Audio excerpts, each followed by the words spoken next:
Hi everyone. I believe I am now live. It's a bit tricky knowing when you're actually live on the streamer. So anyway, thank you again. I'm going to do one last video before I sign out for the evening, and I'm so grateful that so many people have already joined us. I didn't expect anyone to show up for these first few streams. But my name is Elizabeth Voss. I'm Editor-in-Chief of Disobedient Media. We attempt to bring you the most unbiased news that we can, whether it's stories that are not told or stories that are told incorrectly by mainstream press. I'm going to read one of our bigger stories for you as a final stream this evening. It's going to be Victim's Testimony Reveals Establishment-Connected East Coast Trafficking Network. And this is going to take me a few minutes, so it's a kind of long article, so bear with me. And before I start this, I just do want to say that I wrote this with my colleague and co-founder William Craddock. He's an amazing journalist, and I thank him so much for the work he did on this article with me. And obviously, we are totally in debt to Greg Bucciaroni, who was willing to speak to us about this story, and also my additional colleague Kenneth Whittle was a fantastic investigative journalist himself. And he is one of the reasons that we were able to verify so much in this story, and that's because he took the initiative to FOIA a lot of information that then corroborated what Greg told us. So without further ado, I'm going to get started with the story that we wrote. So we published this on December 4th. Allegations of sex abuse that began with Harvey Weinstein on the West Coast have incrementally shifted towards facets of the political, economic, and media spheres of the U.S. Eastern Seaboard. A surging public willingness to come to terms with the stark reality of abuse perpetrated by members of the establishment suggests that it is time to re-examine the testimony of survivors who have previously come forward with allegations of sex abuse. Disobedient Media spoke with Greg Bucciaroni, a survivor of sex trafficking, who described his experience in an alleged child sex ring in the late 1970s and early 1980s that primarily targeted troubled boys on the East Coast. The network was said to be comprised of known human traffickers, abusers, and producers of child pornography with ties to organized crime, who openly associated with prominent political figures, including some who have been accused of indiscretions in the past. While Bucciaroni has been attacked by certain media outlets for his statements in 2012, Disobedient Media's investigation into his claims found them to be highly credible. Bucciaroni's assertions are corroborated by media reports, emails published by WikiLeaks, FBI documentation of mafia activity, and testimony from a congressional committee hearing obtained through Freedom of Information Act requests. Despite Bucciaroni's previous press interviews regarding his claims of abuse, a large portion of what Disobedient Media learned from him has never before been made public. Bucciaroni's story is particularly significant because his allegations reveal the intersection of political clout, organized crime, and systematic abuse of children that transcends political affiliation. And as an aside, excuse me for stumbling over my words, this is a very serious topic and I'm getting a bit of a dry throat talking about it. So, back to the article. Mr. Bucciaroni's statements to Disobedient Media and other outlets ultimately provide a narrative of vulnerable youth who are sexually targeted by wealthy philanthropists, politicians, and organized crime networks, often through charitable institutions. Disobedient Media is the first outlet to confirm a connection between Bucciaroni's testimony and a nationwide criminal enterprise that trafficked underage sex workers and produced child pornography. This particular network was documented in 1982 by the New York State Select Committee on Crime. The committee's report covers the time period in which Bucciaroni describes being trafficked. After reviewing additional FBI documents, Disobedient Media can validate significant claims made by Bucciaroni and raise serious questions regarding currently active members of the political establishment. Bucciaroni initially gained public attention after his testimony was published by the New York Daily News in 2012. The outlet's report describes Bucciaroni's claims that he was a, quote, child prostitute associated with a pedophile ring that included former Philadelphia businessman Ed Savitz, who was and philanthropist Samuel Rappaport, former Penn State coach Jerry Sandusky, coach Phil Foglietta, and former Wharton School of Business professor Lawrence Scott Ward. Ward is currently serving a prison sentence for trafficking in child porn and smuggling photos and videos of himself having sex with a teenage Brazilian boy. Others involved with the abuse, according to Bucciaroni, included Dennis Hastert, Lawrence King, and even former DNC chair Ed Rendell, among others. The Philadelphia native told Disobedient Media that he was initially motivated to come forward with his experiences in 2011 after the Sandusky pedophilia scandal emerged. Because a friend of his had been raped by Sandusky as a minor, Bucciaroni told us that his friend later committed suicide. As Bucciaroni told Disobedient Media that he himself had been used as a child prostitute by infamous alleged pedophile Eddie Savitz, Bucciaroni alleges that Savitz operated in conjunction with philanthropist Sam Rappaport, using a large number of troubled boys who were easily accessible to the South Philadelphia Boys Club. In the wake of abuse allegations leveled at Sandusky, Reuters describes the coach's use of a charity he founded to procure specifically at-risk children, stating, quote, "The Second Mile is a charity for disadvantaged youth that prosecutors say founder Jerry Sandusky used to find his child sex abuse victims." Reuters' observation provides a sobering parallel to Bucciaroni's description of the South Philadelphia Boys Club as a pool of particularly vulnerable boys who Savitz easily accessed and victimized. Bucciaroni explained that he was what he described as a juvenile delinquent, and that he was one of many other troubled young boys prostituted by Savitz to influential pedophiles like Sandusky and Dennis Hastert in the late 1970s and early 1980s. Bucciaroni's statements to Disobedient Media indicated that influential pedophiles would typically target young children who are financially and emotionally vulnerable to create a dependence on drugs or financial support, and that this often took place under the guise of philanthropy. Bucciaroni told Pundit Press that he was first introduced to Ed Savitz through social campaign events on behalf of prominent Democrat Ed Rendell during his bid for Philadelphia District Attorney. Though Savitz was eventually arrested for alleged sex abuse of minors, the Daily News reported that Savitz died of AIDS just before the start of his trial in 1993. The New York Times wrote that authorities recovered 5,000 images of child pornography from Savitz's residence. Additional reports stated that 200 bags of dirty underwear and socks were also removed, along with 100 photographs taken at a, quote, storage facility. The New York Times added that Savitz had first been arrested on charge of sexual abuse of minors in 1978, but that Savitz's record was expunged after completing a brief stint in rehab.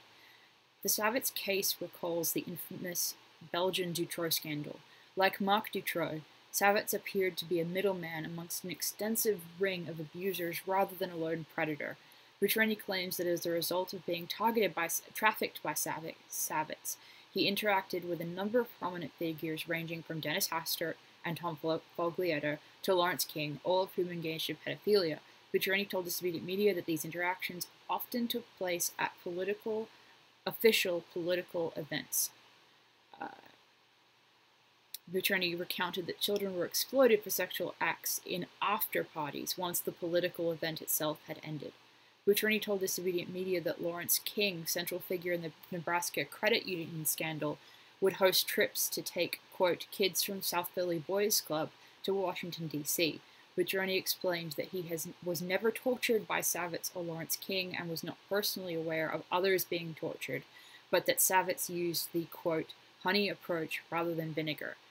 The victims in Savitz's ring were moved between multiple cities. Bucciaroni described one incident in 1979 at an after-party following a fundraiser on behalf of Ronald Reagan.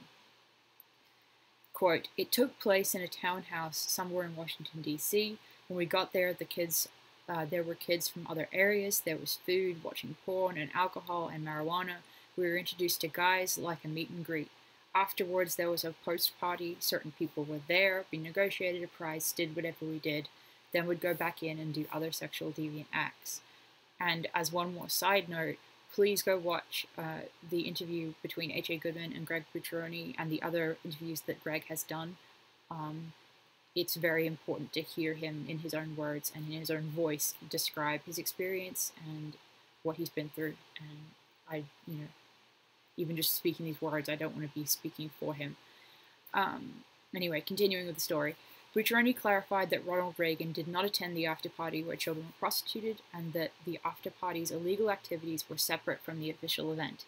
The attendants at the after-party included high-ranking politicians who have since been accused of abuse in other cases. Bucciaroni recounted the presence of convicted pedophile and former Speaker of the House, and that's an error that needs to be fixed. He's not a convicted pedophile. He was convicted of charges of attempting to hush up sex abuse allegations, and that the financial issue is what he was convicted of there. Of Speaker of the House Dennis Hastert, included during the Ronald Reagan fundraising after party. Ed Savitz, and quote, Eddie Savitz gave me $40 for Denny. That was the interaction with Denny, who was Dennis Hastert. He was mingling with known adult sex traffickers inside this after party in Washington, D.C. Bucciaroni stated to Disobedient Media that Dennis Hastert was, quote, hanging out with Eddie Savitz and Lawrence King. Salon reported that Hastert was eventually convicted due to his part in a, quote, elaborate hush money scheme to cover up his years-long molestation of teenage boys while he was an Illinois high school wrestling coach from 1965 until 1981. The Republican was also characterized by the presiding judge as a serial sex offender. Despite the severity of the allegations against Hastert, a surprisingly large number of prominent political figures called for leniency on his behalf. The support Hastert received from colleagues is incredibly disturbing because it suggests that some elected leaders would publicly defend such a person without fear of electoral reprisal. This speaks to a pervasive culture of permissiveness towards sexual abuse among elected leaders that has come to the forefront of public awareness in recent months, as numerous sex abuse allegations were made against Harvey Weinstein, Kevin Spacey, Al Franken, Mark Halperin, and many others. Bucciaroni's testimony illustrates that the ambivalence towards sex abuse across the Bucciaroni's story illustrates ambivalence towards sex abuse that crosses the boundaries of political ideology. Moving on. Reports that congressional sex assault settlements were often billed to taxpayers further reveals an endemic tolerance towards sexual abusers in positions of power. In November 2017, Fox News revealed that between 1997 and 2014, hundreds of women were paid a total of $15.2 million in awards and settlements for Capitol Hill workplace violations. The recent episode provides a small glimpse into the ongoing attitude of leniency surrounding unchecked sexual abuses. Bucciaroni told Disobedient Media that his primary abuser, Ed Savitz, was connected to well-known figures in Philadelphia, Washington, D.C., and New York. Savitz was joined, Bucciaroni explained, by another philanthropist by the name of Sam Rappaport. In addition to Bucciaroni's allegations that Sam Rappaport engaged in pedophilia through his charity work with Savitz, Rappaport was also a well-known slumlord and a business partner of pornography mogul Richard Baziano. Bucciaroni told Disobedient Media that Baziano's documented pornography empire would facilitate the production of child pornography and snuff films for a certain clientele. Documents and media reports from the 1970s and 80s appear to corroborate this claim. Baziano was reported to have partnered with mafia notable Robert DiBernardo, who the New York Times lists as a now dead captain in the Gambino crime family that was under federal investigation for child pornography at the time of his murder. The New York Times reported that, quote, Mr. DiBernardo and Mr. Rothstein are officers of Star Distributors, a company that federal prosecutors are investigating for involvement in child pornography. The New York Daily News also confirms that in the 1980s, Robert DiBernardo and Ted Rothstein were partners of Richard Baziano. That's a really important point. FBI documents state outright that Baziano oversaw Star Distributors, which was referred to as an outlet well known for distributing child pornography. Disobedient Media's publication of a report gained through a Freedom of Information Act request supports the timetable of connections between organized crime, producers of child pornography, and sex trafficking in the 102-page report was the result of the New York State Select Committee on Crime, The report described an investigation into child pornography and human trafficking by 2 detectives from the Washington, D.C. Metropolitan Police. The findings were presented to officials on July 26, 1982. And that in the article, we show a screenshot of from that document that quotes Senator Marino, stating, "What were the companies? You mentioned 1 or 2 companies in New York City." Detective Schaffler states, "The main company in New York City was Star Distributors." Senator Marino continues, "Where are they located? Do you have the location?" Detective Schaffler, "I don't have the address in front of me, sir." And our article links to the FOIA request and the document that we gained as a result of that FOIA request, and you can read that yourself, and I really highly encourage you to do that if you have the time. Continuing on with the article, the Select Committee on Crimes proceedings included a statement by detectives referring to Baziano-connected Star Distributors as one of the hubs of child pornography and part of the wider criminal network. Detectives noted that the production of child pornography was virtually always associated with child sex trafficking for the purposes of prostitution. This statement and the direct connection to figures named in Bucciaroni's testimony corroborates the manner in which Bucciaroni alleges to have been sexually exploited along with other underage boys. And then we show an excerpt from the FBI document that we found, and it states, according to the article, and I am now going to quote from that screenshot from the FBI document. Quote, according to the article, several of the porno shops have specialized in child pornography. The article advised that the pornographic magazines, films, and sexual devices were supplied by Star Distributors Limited, located at 150 Lafayette Street, Manhattan, New York. According to the article, the vice president and dominant force at Star Distributors is Robert DiBernardo. A review of NYO indices regarding Star Distributors located at in Manhattan, New York, revealed that the Star Distributors is listed as a publisher and distributor of books and magazines and has been the subject of several investigations by the NYO dating back to 1968. In 1980, Redacted advised that Robert DiBernardo is a member of the Gambino crime family and was formerly in the regime of Redacted. Source advised that the DiBernardo news now reports directly to Paul Castellano. Source further advised that DiBernardo is actively involved in the movement of pornography. According to the source, DiBernardo had various dealings with the late Redacted. Source described DiBernardo as an extremely wealthy man who has a large interest in Midas Muffler Corporation. The following is a description of Robert DiBernardo, and then it continues, and that is the end of our screenshot from the FBI document. Again, we link to that if you would like to read it, and I encourage you to do that. Then you can find that in our article. Continuing with the text. Baziano's numerous mafia ties and association with political figures provides an important nexus between the production of child pornography, organized crime, and human trafficking and elected leaders. Baziano had a well-documented friendship with Ed Rendell, a former district attorney of Philadelphia, former governor of Pennsylvania, and former DNC chair. Some press reports go so far as to suggest that Rendell shielded Baziano in the aftermath of a 2013 building collapse. An editorial by the Philadelphia Inquirer lamented that it was, quote, disheartening to hear a former mayor, Ed Rendell, defend Richard Baziano during the ensuing scandal.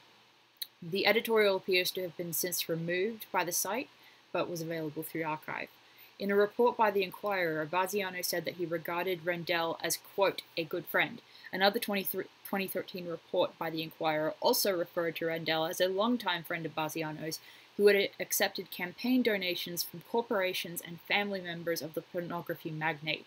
The article has since been removed from the Inquirer's website, but was located using a newspaper archive service. This raises strong questions regarding Rendell's long-standing friendship with Baziano in light of Bucciaroni's claim that the prominent Democrat Ed Rendell engaged in pedophilia, as well as his assertion that Baziano's pornography outlets produced child abuse and snuff films. Michael Zaffarano was also mentioned in the Select Committee hearing and acted as a mentor to Robert DiBernardo, adding further weight to the connection between Bucciaroni's claims and child exploitation as discussed on government record. Samuel Rappaport is also reported to have contributed financially to Rendell. The financial and personal connection between Richard Baziano, Samuel Rappaport, and the former DNC chair clearly ties the former governor to a documented mafia associate involved in the production of child pornography. The Washington Post has described Rendell's former chief of staff, David L. Cohen, as quote, Comcast's secret weapon. Petroni has also accused Cohen of wrongdoing. Cohen, now a senior executive vice president of Comcast Corporation and the company's chief diversity officer, served as chief of staff to Mayor Ed Rendell from 1991 to 1992. The Washington Post described Cohen as, quote, one of the highest paid corporate figures operating in Washington. Cohen also serves as chairman of the trustees of the University of Pennsylvania and its executive committee, according to the Aspen Institute.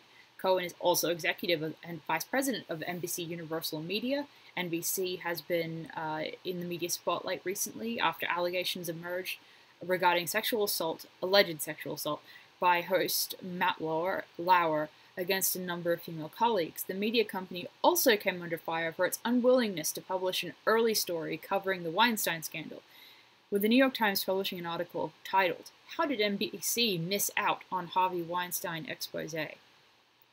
Petroni also told Disobedient Media that lobbyist Tony Podesta was known to be friends of figures such as Eddie Savitz and Richard Braziano, stating that he had seen them mixing at various philanthropic events and social events in Philadelphia and New Jersey. He was careful to clarify that he had never personally witnessed Podesta interacting with minors in an untoward manner. The Washington Post characterized the relationship between Rendell and Tony Podesta as, quote, close, writing that Podesta was a top strategist for Rendell's 2006 re-election campaign. Philadelphia press reports indicate that Rendell's ex-wife Midge was appointed to the position of federal judge by President Bill Clinton in 1994. Rendell was also reported to have been involved in a child trafficking incident in Haiti just after the 2010 earthquake. The Telegraph wrote that Rendell was instrumental in pushing for the illegal removal of dozens of children out of Haiti in the days following the massive quake. Quote, a crucial intervention was made by Ed Rendell, the governor of Pennsylvania, who worked his high-powered contacts in the White House, State Department, and Department of Homeland Security. WikiLeaks emails sent during the crisis reveal that behind-the-scenes discussion of Rendell's Haitian efforts. Hillary Clinton's aides characterized Rendell as extremely motivated to remove the children from Haiti as quickly as possible.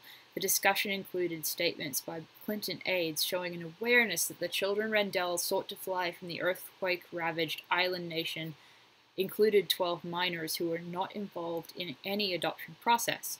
And then we have a linked, quote, screenshot from the WikiLeaks email chain. The entire chain is interesting, but the passage that we quoted is an email from Michelle Bond to a number of Clinton aides, and Cheryl Mills is CC'd, as well as Patrick Kennedy.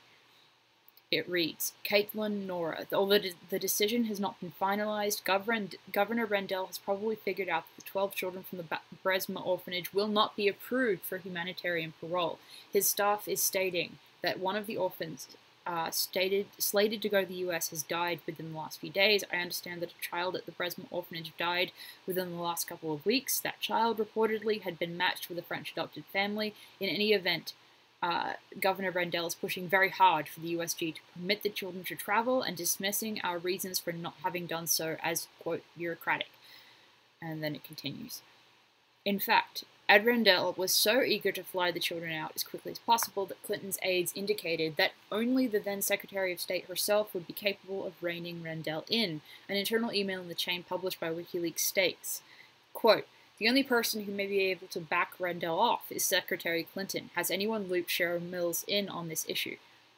Press reports related to the final arrangements for the flight were negotiated by the U.S. State Department, Department of Homeland Security, and the military, according to Rendell's spokesman, Gary Tuma. Tuma said that Rendell was on the plane because the Haitian ambassador thought it was important to have someone of his, quote, stature on the plane so that if the mission ran into difficulty, he might be able to break down some of the barriers.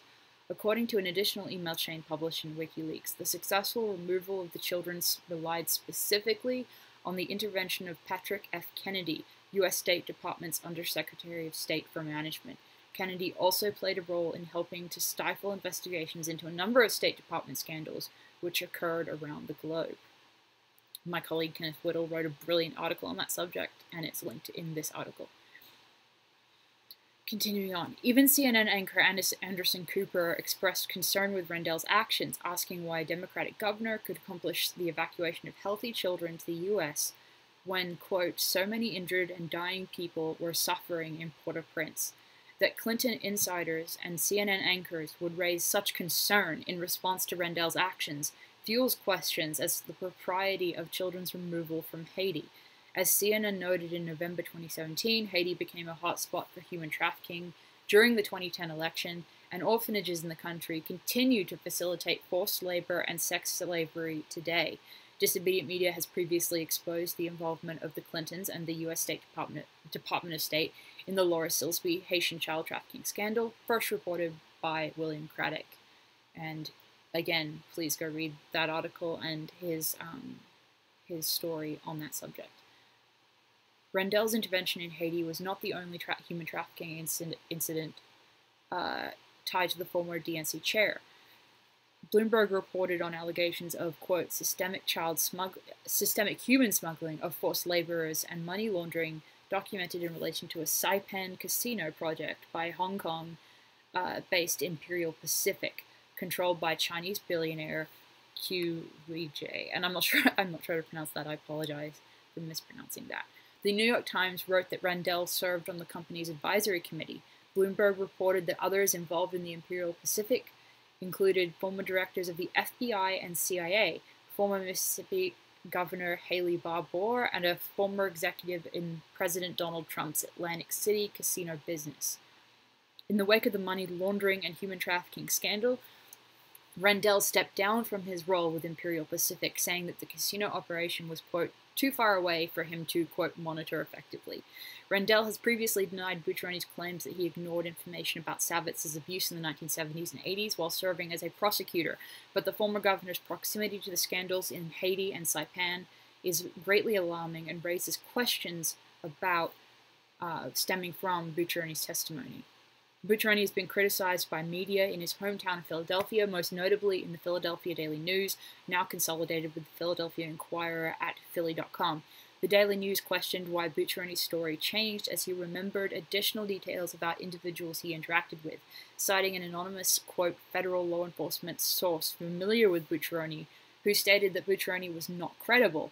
They also quoted John Veazey, a Philadelphia mob figure, doing an 11-year sentence for ordering 2 murders, as disputing claims Bucciaroni made that he was briefly affiliated with the mob as a teenager. It is not clear why the Daily News thought that a convicted murderer affiliated with a criminal culture notorious for misleading the media and law enforcement was a reliable source. Also curious is the Daily News skepticism over the change in Bucciaroni's story, reflecting how new details as he remembered them.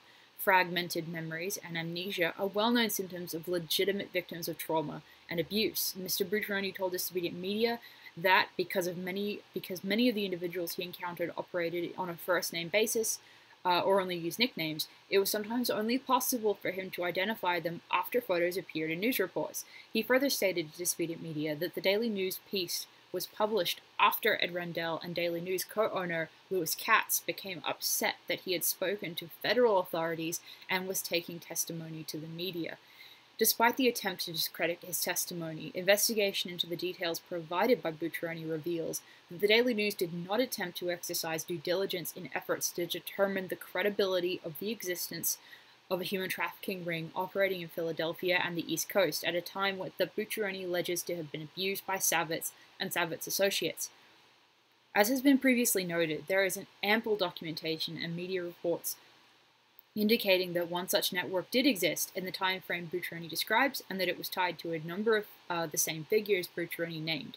The American Trafficking Network, described in the FOIA, was reported to have had connections to various parts of the East Coast and cities around the United States, across the United States, such as San Francisco, Los Angeles, New Orleans. In addition to its stated ties to organized crime, the trafficking networks were also said to be connected to the British, Israeli, and Soviet intelligence services, and that is directly from the FOIA that we received, the FOIA document that we received. Intelligence agencies have a documented history of seeking sexual blackmail to exert control over public figures and government assets.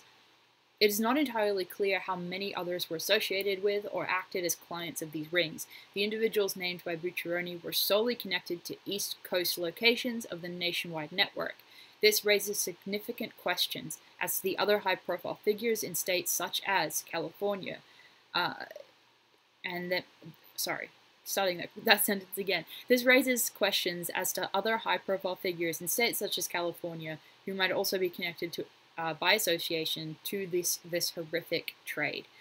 With the flood of abuse allegations emerging daily in the wake of the Weinstein scandal, abuse must be investigated tenaciously. Survivors like Greg Bucciaroni must be taken seriously if any new consciousness is to emerge surrounding sexual abuse allegations.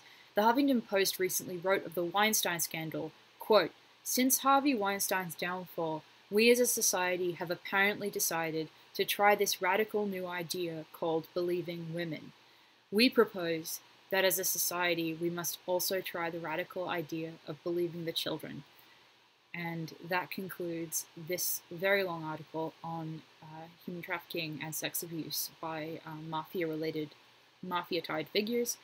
And we are available on Twitter at Disobedient News. I am available on Twitter at Elizabeth Lea Voss. VOS, 1S, and please read our articles at disobedientmedia.com. Join us on Twitter. Tell us what you think. I hope you enjoy this series, and I'm just trying to provide these articles for those who don't have time to read and would like to listen on their way to work or whatever else.